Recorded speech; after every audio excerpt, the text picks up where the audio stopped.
എടോ എല്ലാ തീരുമാനവും പെട്ടെന്നായിരുന്നു കേട്ടോ. എടോ എനിക്ക് ആ ഒരു മോനല്ലേ ഉള്ളൂ. ഞങ്ങള് രണ്ടുപേരും കൂടെ നാട്ടിൽ തറവാട് കെട്ടിപ്പിടിച്ചോണ്ടിരുന്നാൽ എങ്ങനെയാ? ഞങ്ങളുടെ ആരോഗ്യം കുറഞ്ഞു വരികയല്ലയോ? ആ എനിക്കൊരു ഗസ്റ്റ് ഉണ്ട് കേട്ടോ, ഞാൻ പിന്നെ വിളിക്കാം. വാ ഓടോ. ആ വീട് കണ്ടുപിടിക്കാൻ ബുദ്ധിമുട്ടിയോടൂ. കുറച്ച് ബുദ്ധിമുട്ടി. പക്ഷേ സാറിന്റെ മോന്റെ പേര് പറഞ്ഞപ്പോൾ അവനെല്ലാരും അറിയും, ഞാൻ ഇവിടെ വരുത്തണില്ലയോ.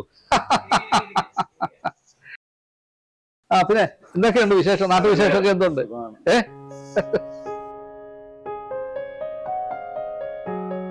ഓ ഇവിടെ എന്നെ ആരും അറിയത്തില്ലടോ മോനെ. ഇവിടുത്തെ വലിയ സാമൂഹ്യ പ്രവർത്തനാണ്, റോട്ടറി ഉണ്ട്, ജോലി എല്ലാം ഉണ്ടാവും, വലിയ തിരക്കാ. രാവിലെ പോന്ന കാണാം, രാത്രി തിരിച്ചു വരുന്നേം കാണാം. മരുമോളും ഒട്ടും മോശമല്ല, അതിനേക്കാളും തിരക്കാം. സാറിന്റെ മോനും മരുമോളും എഞ്ചിനീയർമാരല്ലേ വാട്ടർ അതോറിറ്റിയിൽ? ഓ അവിടുത്തെ ഓഫീസാണ് തൊട്ടടുത്താ. എന്താ സാറേ ഈ നാട്ടിലെ വീടൊക്കെ വിറ്റിട്ട് ഈ ടൗണിൽ വന്ന് കൂടാൻ കാരണം? താൻ വിചാരിക്കുന്ന പോലെ ഒരു കാര്യമില്ല. ഈ വയസ്സാകുമ്പോ ഈ വീട്ടുകാവലിന് ആള് വേണ്ടേ? ആ പണി തന്നെ. താൻ മക്കളെ കെട്ടിച്ചു കൊടുക്കുമ്പോൾ തനിക്ക് ഇതൊക്കെ തന്നെ വരാൻ പോണേ, വെറുതെ വീട്ടുകാവല്. ആ തീരുമാനം ശരിയായില്ല എന്നാണ് എന്റെ അഭിപ്രായം. വിത്തൗട്ട് ആണോന്ന് ഞാൻ ചോദിച്ചില്ല.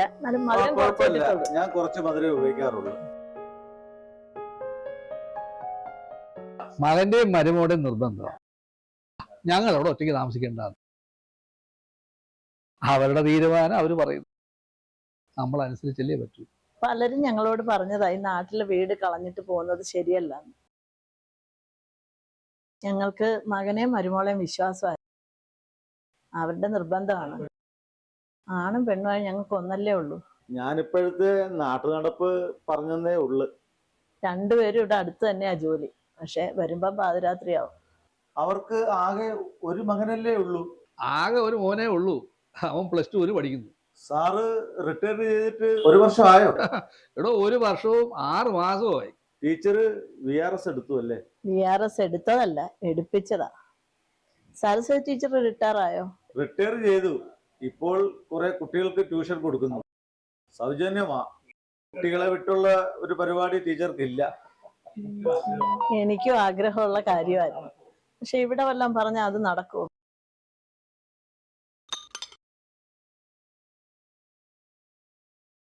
സാറിന്റെ സമയമൊക്കെ എങ്ങനെ പോകുന്നു? റിട്ടയർ ചെയ്ത് അന്ന് മുതൽ കേസ് മഴക്ക് തന്നെ, പഴയ കേസൊക്കെ കിടക്കുകയല്ലേ. അപ്പൊ എന്തായാലും താൻ ഇവിടുത്തെ ഊണ് കഴിച്ചിട്ട് പോയാൽ മതി കേട്ടോ. ഇല്ല സാറേ, എനിക്ക് വേറെ 1-2 പരിപാടികളൂടെ ഉണ്ട്. എന്തായാലും താൻ വന്നല്ലോ, സന്തോഷം. നീ ഇടയ്ക്കിടയ്ക്ക് വരണം. ശരി.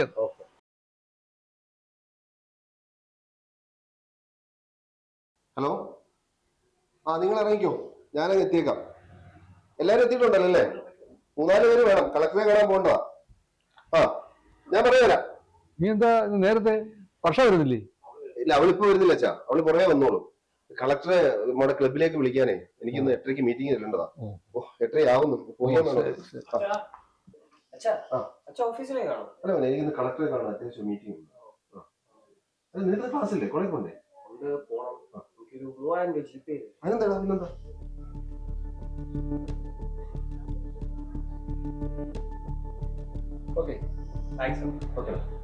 അച്ഛാ എനിക്ക് പോണം, പോട്ടെ.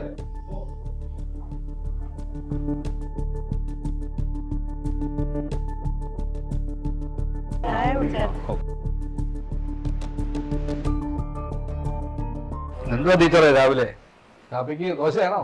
നല്ല ഇഡ്ഡലി സാമ്പാറും ഉണ്ട്. രക്ഷപ്പെട്ടു. കുറച്ച് നാളായി നല്ല ഇഡ്ഡലി സാമ്പാർ കഴിച്ചിട്ട്.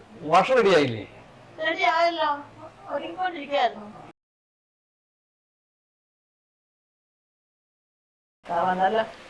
അമ്മേ ഞാൻ ഇറങ്ങുന്നു കേട്ടോ. പിന്നെ രാത്രി ഞാൻ കുറച്ച് ലേറ്റ് ആവും വരാൻ. മോനുള്ള ഫുഡ് എല്ലായിടത്തും മേശപ്പുറത്ത് വെച്ചിട്ടുണ്ടേ. ഓ അവനിപ്പോ മോഹന്റെ 3000 രൂപ വാങ്ങിച്ചല്ലേ ഉള്ളൂ. നീ അച്ഛൻ്റെ 3000 രൂപ വാങ്ങിയോ? എനിക്ക് 5000 രൂപയുടെ ആവശ്യങ്ങളുണ്ടായിരുന്നു അതിനെ ശരി.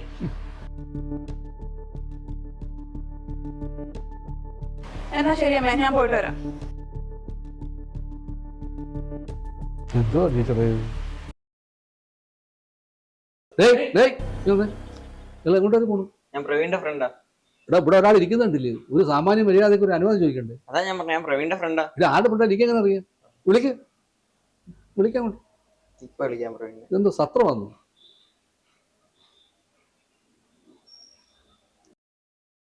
എടാ പ്രവീണ, പിന്നെ നിന്റെ അപ്പൂപ്പ് എന്നെ മെണ്ടിലോട്ടോ താഴോട്ടോ ഇറക്കി വിടുന്നില്ല. നീ എന്തായാലും ഇങ്ങോട്ടൊന്ന് ഇറങ്ങിയോ? അല്ലേ ഞാനങ്ങ് പോയി.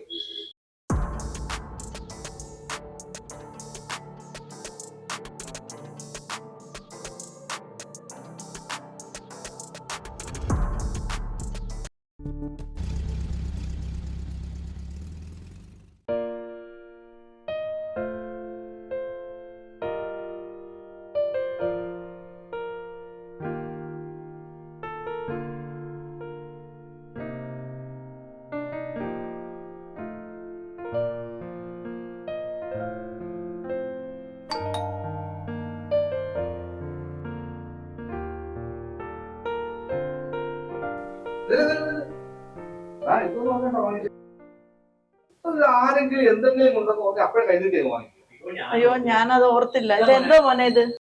ഇവിടെ ഭക്ഷണത്തിന് ഓർഡർ ചെയ്തേ. ഓർഡർ ചെയ്തു. ഇല്ല, ഞാനൊന്നും പറഞ്ഞില്ല.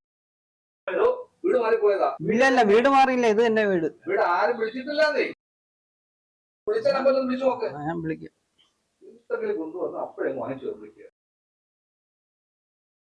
ഹലോ ഹലോ, ഞാൻ സൊമാട്ടോന്നാ. ഭക്ഷണം ഇവിടുത്തെ അല്ലെന്ന് പറയുന്നു. ഒന്നിങ്ങോട്ട് വരാവോ? അത് വിളിച്ചോളൂ.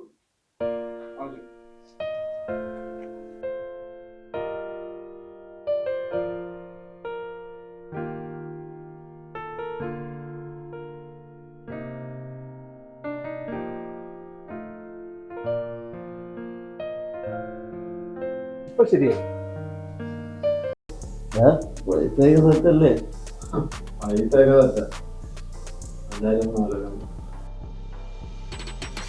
ഫണ്ടൊക്കെ സെറ്റാ. നിങ്ങൾ സാധനം തന്നാ ഞങ്ങള് ഫണ്ട് കൃത്യസമയത്ത് ബിസിനസ്സാണ്. നിങ്ങൾക്കും പൈസ കിട്ടുന്നില്ലേ? എനിക്കും പൈസ അത്യാവശ്യം. ഒന്ന് അടിച്ചപ്പോ തന്നെ ഇങ്ങനെയാണെങ്കിൽ എങ്ങനെയാവും ബാക്കി കൊണ്ടുവരുമ്പോ? ഇപ്പൊ തന്നെ ഇച്ചിരി അടിച്ചപ്പോ തന്നെ ഫുൾ ഓഫ് ചെയ്തു ആ ബാത്റൂമിൽ കിടക്കുന്നു. അങ്ങനെ പവർ സാധനം ഞാൻ തരും. നിങ്ങൾ കാശ് സെറ്റാക്കി വെക്കാൻ നോക്കും. സ്ഥലം കൊള്ളാല, വൈബ് സ്ഥലം. വേറെ സ്ഥലം ഇടാ.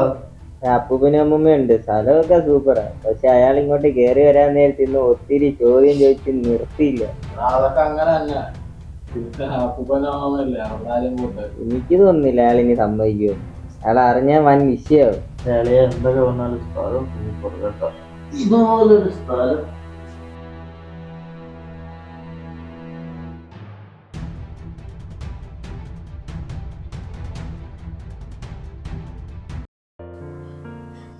മോളെ, നീ ചായ കുടിച്ചായിരുന്നോ? എങ്ങനെ കുടിക്കാൻ തോന്നാനാ? ഇന്നലെ എന്തൊക്കെയാ ഇവിടെ നടന്നത്? ഇന്നലെ എന്താ മോളെ നടന്നേ? ഒന്നും അറിഞ്ഞില്ലല്ലേ? അന്നേരം എന്റെ അമ്മ ഇന്നലെ ഇവിടെ ഇല്ലായിരുന്നോ? അല്ല, എന്റെ മോന്റെ ഫ്രണ്ട്സ് വന്നപ്പോഴേ അച്ഛൻ ഒരെണ്ണത്തിനകത്ത് കയറ്റിയില്ലല്ലോ. അതും പോട്ടെ നോക്കാം, എന്റെ കുഞ്ഞിന് ഇച്ചിരി ഫുഡ് കഴിക്കാൻ ആ സ്വിഗ്ഗിക്കാരൻ വന്നിട്ട് അയാളെ പോലും പെരക്കകത്ത് കയറ്റിയില്ല. മോളെ, അച്ഛൻ മുൻവശത്തിരുന്നപ്പോഴേ ഈ കൂട്ടുകാര് പിള്ളേരാണെന്ന് പറഞ്ഞ് 2-3 പേര് കയറിപ്പോയി. അപ്പൊ അച്ഛൻ അവരെ പിടിച്ചു നിർത്തി ചോദിച്ചു. അത് ശരിയാ. പിന്നെ സ്വിഗ്ഗിക്കാരൻ വന്നപ്പോ ഞങ്ങൾക്കറിയില്ലായിരുന്നു ആരാ ഫുഡ് ഓർഡർ ചെയ്തതെന്ന്. അതുകൊണ്ടാ ഞങ്ങൾ തിരിച്ചു വിട്ടത്. അച്ഛന്റെ പോരും ശിക്ഷയൊക്കെ അങ്ങ് നാട്ടിൽ മതി, ഇവിടെ നടക്കത്തില്ല അതൊന്നും. മേലിൽ ഇത് ആവർത്തിക്കരുത്. അമ്മ ഞാൻ അച്ഛനോട് പറഞ്ഞേക്ക്.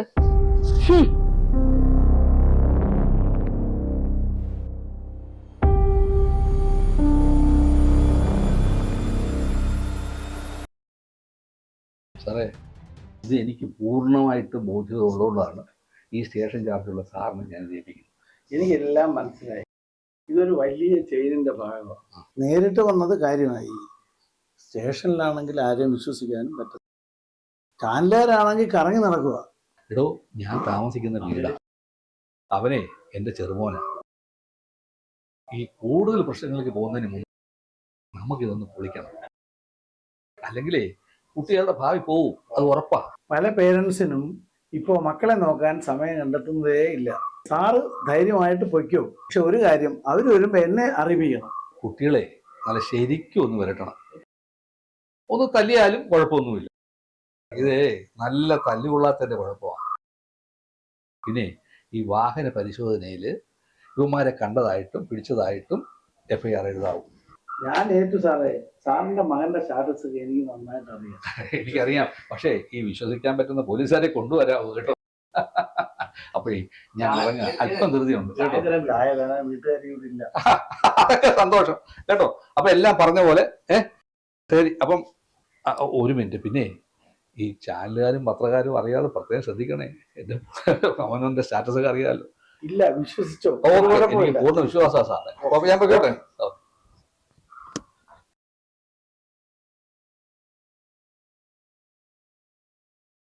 അല്ല, ഇവിടെ മൊബൈൽ നോക്കിക്കൊണ്ടിരിക്കുകയാണോ? ഇന്ന് കിടക്കുന്നില്ലേ? ഞാൻ കിടന്നാൽ എന്തോ, കിടന്നില്ലെങ്കിൽ എന്തോ. അല്ല, സാധാരണ ഊണ് കഴിച്ച് കിടക്കുന്ന പതിവില്ലേ, അതുകൊണ്ടാ ചോദിച്ചേ. ഇപ്പം വലിയ ഉറക്കമൊന്നും വരുന്നില്ല. അതെ, വർഷ കുറച്ചു നേരത്തെ വിളിച്ചായിരുന്നു. നമ്മുടെ പ്രവീണിന്റെ കൂട്ടുകാർ കുറച്ചു പേര് വരുന്നുണ്ട്. അവർക്ക് ചേട്ടനെ കാണുന്ന ഒരു ഭയവാ, അതുകൊണ്ടാ ഞാൻ പറഞ്ഞേ. എന്നെ കാണുമ്പോ ഭയമോ? നമുക്ക് പോയി കിടക്കാം. താൻ പോയി കിടന്നു. ഞാൻ കുറച്ചു നേരം ഇവിടെ നിന്നോട്ട് ഒരു കഥ കണ്ടോണ്ടിരിക്കുക, അത് കാണട്ടെ കേട്ടോ. ഞാൻ വന്നോളാം, പോയിക്കോ.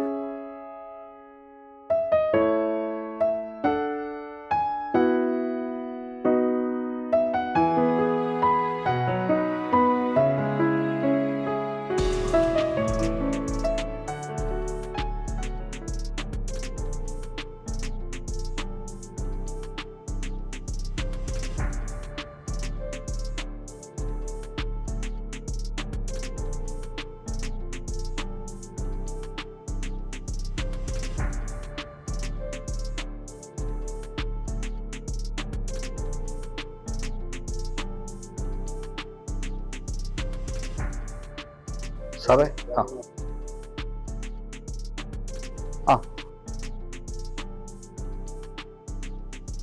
സാറേ, അവരെത്തിയിട്ടുണ്ട്. ഉണ്ട്, അവര് ഉണ്ട്, 3-4 പേരുണ്ട്. Okay okay.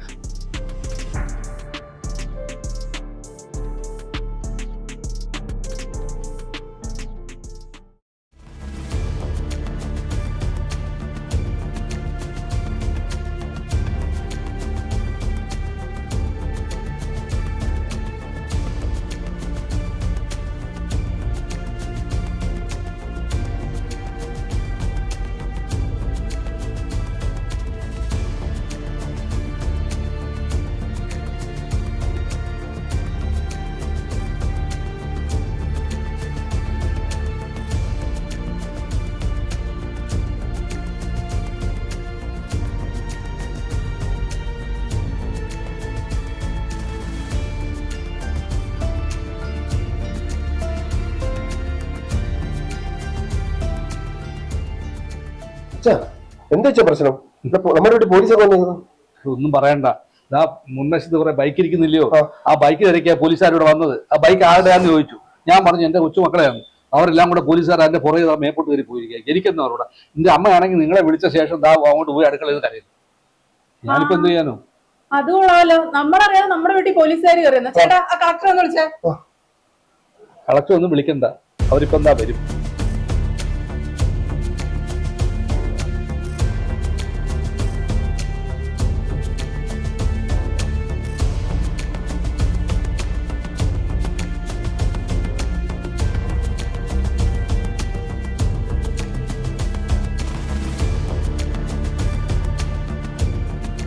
സാറേ, എന്താ സാറേ പ്രശ്നം? ഇത് നിങ്ങളുടെ വീടാണോ? അതെ. ഇവരിൽ ആരാ നിങ്ങളുടെ മകൻ? സാറേ, അതാ എന്റെ മോൻ പ്രവീൺ. ഇവരൊക്കെ അവന്റെ കൂടെ പഠിക്കുന്നവരാ. എന്നിട്ട് മാറില്ല. ഇവര് നിങ്ങളുടെ മാന്റെ കൂടെ പഠിക്കുന്നതാണോ?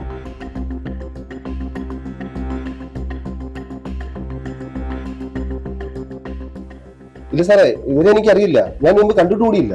യുവമാരെ ടൗണിലെ പേരുകെട്ട MDMA കച്ചവടക്കാരാണ്. കുറച്ച് ദിവസമായി ഞങ്ങൾ ഇവരുടെ പുറകിൽ നടക്കുകയാണ്. ഇന്ന് യുവമാര് വീട്ടിലേക്ക് വരുന്നത് ഞങ്ങൾ കണ്ടു. തൊട്ട് പുറകെ ഞങ്ങൾ വന്നു.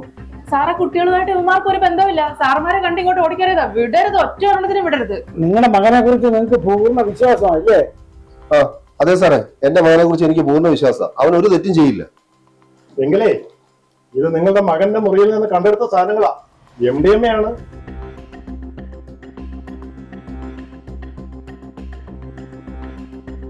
മകന്റെ റൂമിൽ ഒന്നും എടുക്കത്തില്ല സാർ, ചുമ്മാ ഇറങ്ങി. നിങ്ങളെ കണ്ട് പേടിച്ച് അവന്മാരെ ആ റൂമിൽ കൊണ്ട് വെച്ചതാ. ആര് വന്നിട്ടാ കൊണ്ട് വെച്ചേ? ഇങ്ങോട്ട് നീങ്ങിക്കടാ, പറയാ എത്രാമത്തെ തവണയാടാ? എത്ര രൂപ തന്നോ? 10,000. ശരിയാണോടാ? എടാ നിന്നോടാ ചോദിച്ചത്.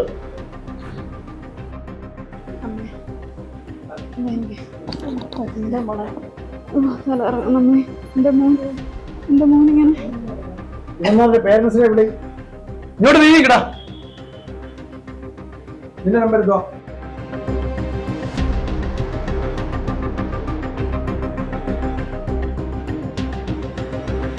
Sir police department. അതെ സാറേ, റിട്ടയർ ചെയ്തു. പക്ഷെ 1 വർഷത്തെ മേളിലായി. എന്നിട്ടാണോ ഇതൊന്നും അറിയാതിരുന്നത്? MDMA കൈവശം വെച്ചതിന് എത്ര കാലം ജയിലിൽ കിടക്കണമെന്ന് അറിയാം നിനക്ക്? എന്ത് പറ്റി സാറേ? എടാ മോനെ, എന്ത് പറ്റിയടാ? മോൻ സാറേ, എന്തോ പറ്റി? എന്തോ കാര്യം? കുറച്ചു നാളായി സ്കൂളിൽ ലഹരി കച്ചവടം നടത്തുന്നതായി പരാതി കിട്ടിയിട്ടുണ്ട്. ഇവരാണ് സ്കൂളില് കുട്ടികൾക്ക് ലഹരി എത്തിക്കുന്നത്. ഈ നിൽക്കുന്ന കുട്ടികൾ ഇവരിൽ നിന്ന് MDMA വാങ്ങുന്നു. 3 പെൺകുട്ടികളും ഉണ്ടെന്നാണ് അറിയുന്നത്. ഈ വീട്ടിൽ വെച്ചാണ് ഇതെല്ലാം കൈമാറുന്നത്. ഇല്ല, ഇവർ മനഃപൂർവ്വം കുട്ടികളെ കുടുക്കിയതാ. ഒരിക്കലും അവരങ്ങനെ ചെയ്യത്തില്ല. ഇത് ഒരിക്കലും വിശ്വസിക്കാൻ പറ്റാത്ത കാര്യമാണ് സാറേ. നിങ്ങളുടെ മക്കൾ ഇങ്ങനെയൊന്നും ചെയ്യില്ല എന്ന് നിങ്ങൾക്ക് പൂർണ്ണ വിശ്വാസം ഉണ്ടായിരിക്കാം. നിങ്ങളെപ്പോലെ ഉയർന്ന പദവിയിലുള്ള രക്ഷകർത്താക്കൾക്ക് അവരുടെ മക്കളിൽ വലിയ വിശ്വാസമാണ്. ആൺകുട്ടിയായാലും പെൺകുട്ടിയായാലും. വിശ്വസിക്കാൻ പ്രയാസമാണെന്നറിയാം. കുട്ടികൾ പക്ഷെ എല്ലാം സമ്മതിച്ചു. കേസായാൽ 7 വർഷം അകത്ത് പോകുന്നുള്ള വിവരം അറിയാമല്ലോ. സാറേ, ഈ ഒരു പ്രാവശ്യം സാറിന് ക്ഷമിക്കണം. ഇനി അവരുടെ ഭാഗത്തുനിന്ന് ഒരു തെറ്റും ഉണ്ടാവില്ല. ഇത് എന്റെ ഉറപ്പാ. ഞങ്ങൾക്ക് ആകെ ഒരു മകനേ ഉള്ളൂ. സാർ എങ്ങനെങ്കിലും അവനെ രക്ഷിക്കണം, ഉപേക്ഷ വിചാരിക്കരുത്. ഇവന്മാരെ ലഹരി ഉപയോഗിച്ച് തുടങ്ങിയിട്ടേ ഉള്ളൂ. അച്ഛാ, അച്ഛാ, അച്ഛാ, നമ്മുടെ മകനല്ലേ അച്ഛാ? ഇദ്ദേഹത്തിനോട് ഒന്ന് പറയാച്ച, അവനെ രക്ഷിക്കാം. ഇത് പുറമേ അറിഞ്ഞില്ലേ ഞങ്ങൾ ജീവിച്ചിരുന്നത് കാര്യമില്ല അച്ഛാ. ഒന്ന് പറയാച്ചാ. അച്ഛൻ വിചാരിച്ച നടക്കും. എന്റെ അച്ഛനല്ലേ, ഒന്ന് പറ.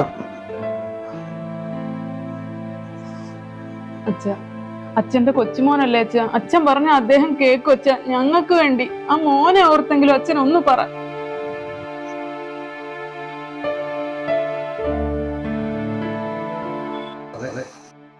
ഇത്തവണത്തേക്ക് സാറിന് മാപ്പ് കൊടുക്കണം. അവൻ എന്റെ കൊച്ചുമനായി പോയില്ലേ? ഞാൻ ഓർത്തു വരുന്നു, ഇനി അവൻ ചെയ്യത്തില്ല. GK സാറ് പോലീസിൽ ധാരാളം ഗുഡ് സർവീസ് സർട്ടിഫിക്കറ്റ് കിട്ടിയിട്ടുള്ള ആളാണ്. അതുകൊണ്ട് മാത്രം ഞാൻ നിങ്ങളുടെ കുട്ടിയെ ഒഴിവാക്കുക. പിന്നെ ഇവന്മാരെ ഞാൻ കൊണ്ടുപോയിക്കൊള്ളാം. പിന്നെ നിങ്ങൾ രണ്ടുപേരും സ്റ്റേഷനിൽ വരേണ്ടി വരും. ഇനിയെങ്കിലും നമ്മുടെ കുട്ടികൾ എന്ത് ചെയ്യുന്നുവെന്ന് നമ്മൾ ഇടയ്ക്കിടയ്ക്ക് അന്വേഷിക്കണം. ഇല്ലെങ്കിലേ കുട്ടികൾ ഇതുപോലെ കുരുക്കിൽ പോയി വീഴുന്നു. ഇങ്ങോട്ട് മാറി നിൽക്കണം. ഇതുപോലെയാണ് ഇനി മേലിൽ ഞങ്ങളുടെ മുമ്പിൽ നിന്ന് പെട്ടാൽ നീ ഒന്നും വെളിയിൽ കാണില്ല. മനസ്സിലായടാ? ഇതെല്ലാം എടുക്ക, അവനെ കൊണ്ടുപോയി സ്റ്റേഷനിലേക്ക്.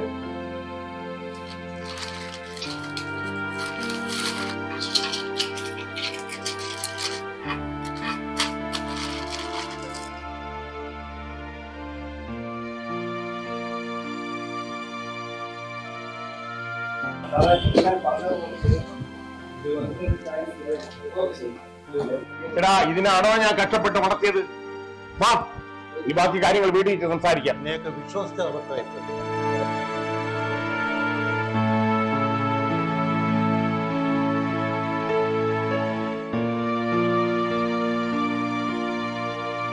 അച്ഛാ, സത്യത്തിൽ അച്ഛനുണ്ടായിട്ട് മാത്രമാണ് ഞങ്ങൾ രക്ഷപ്പെട്ടത്.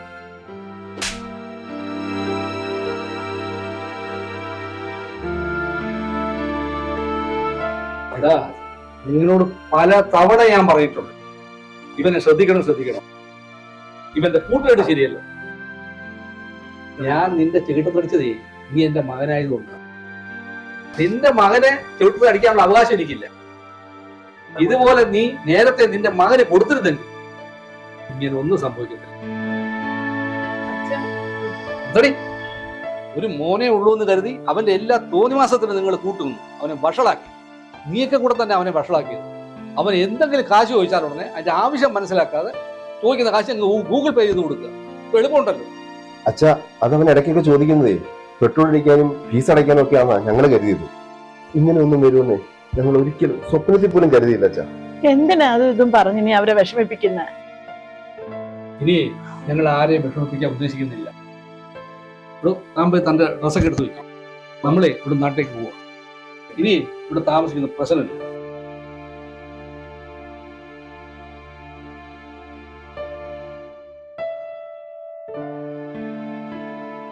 അച്ഛാ, അച്ഛൻ എന്തൊക്കെയാ പറയുന്നത്? ഇവിടുന്ന് താമസം മാറാനോ? ഞങ്ങളിവിടെ വന്നിട്ടേ 6 മാസത്തോളം. ഞങ്ങൾ വന്ന് താമസമാക്കിയത് നിന്റെ മകൻ ഇഷ്ടപ്പെട്ടിട്ടില്ല. അവൻ ഇത്രയും കാലമായിട്ട് എന്നെ അപ്പൂപ്പാന്നോ നിന്റെ അമ്മയെ അമ്മൂമ്മന്ന് വിളിച്ചിട്ടില്ല. ഇവിടെ ഒരു പേരക്കുട്ടിയുടെ ഒരു അമ്മൂമ്മ അപ്പൂപ്പ വിളിയാക്കാൻ ഞാൻ ആഗ്രഹിച്ച ഇവിടെ വന്നു. എന്താ നോക്കിക്കൊണ്ടിരിക്കുന്നത്? പോയി ഡ്രസ് എടുത്ത് വെക്ക്. എന്താ പറയുന്നത്? നമ്മുടെ തറവാട് കൊടുത്തല്ലേ, ഇനി എങ്ങോട്ട് പോകും? അതൊക്കെ ഞാൻ വേറെ വീട് കണ്ടിട്ടുണ്ട്. ഇപ്പൊ താൻ പോയി ഡ്രസ് എടുത്ത് വെക്ക്. തറവാട് വിറ്റാലേ നമുക്ക് വാടകയ്ക്ക് വീട് കിട്ടാൻ ഒരു ബുദ്ധിമുട്ടും ഇല്ല. താൻ വെറുതെ ഇരിക്കാൻ എത്രയും പെട്ടെന്ന് പോയി ബാഗ് എടുത്ത് വെക്കും. ഇന്ന് ഇവിടെ തുടങ്ങണം. അച്ഛൻ ഞങ്ങളോട് ക്ഷമിക്കണം. മോന് വേണ്ടി ഞങ്ങള് മാപ്പി ചോദിക്കാം. അമ്മയും കൂടി ഒന്ന് പറയാമേ, ഇനി മേലിൽ ഇതുപോലെ ഒന്നും ഉണ്ടാവില്ല. അച്ഛാ, നിങ്ങൾ രണ്ടുപേരും ഞങ്ങളുടെ ബലമാണ്. അച്ഛൻ ഇവിടുന്ന് പോകരുത്. അവരെ വിഷമിപ്പിക്കാതെ ഏട്ടാ. പ്രവീൺ മോനൊരു അബദ്ധം പറ്റിയതല്ലേ, നമ്മളല്ലേ ക്ഷമിക്കേണ്ടത്?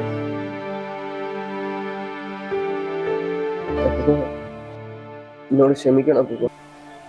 ഞാൻ പറയുന്നത് ഞാൻ കേട്ടോളാം. എല്ലാം അനുസരിച്ചോ. ഒരു കുഴപ്പമില്ലാതെ മുന്നോട്ട് പോയിക്കണം. അപ്പൂപ്പനും മുത്തശ്ശി ഇവിടുന്ന് പോകരുത്. എനിക്ക് ഇതുവരെ ഇവിടുന്ന് ആരും ഒന്നും ഇങ്ങനെ പറഞ്ഞു തന്നിട്ടില്ല. ക്ഷമിക്കണം എന്നോട്. മോൻ ക്ഷമ ചോദിച്ചില്ലേ? അവൻ കരയുന്ന കണ്ടില്ലേ? അവനോട് ക്ഷമിച്ചെന്ന് പറയൂ.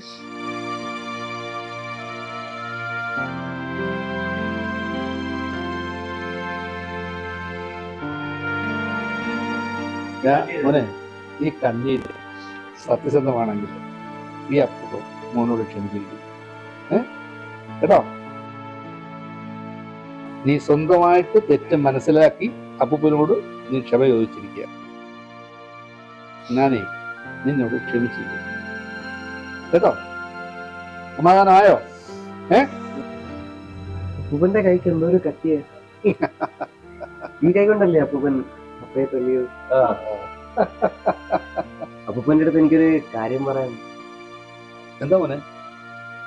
അപ്പൂപ്പൻ അപ്പയെ തല്ലിയ പോലെ എനിക്കും രണ്ടടി താ. ഞാൻ നന്നായിക്കോളാം. അപ്പൂപ്പനെ, നിന്റെ പപ്പയ്ക്ക് ഒരു കവളിലല്ലേ കൊടുത്തിട്ടുള്ളൂ.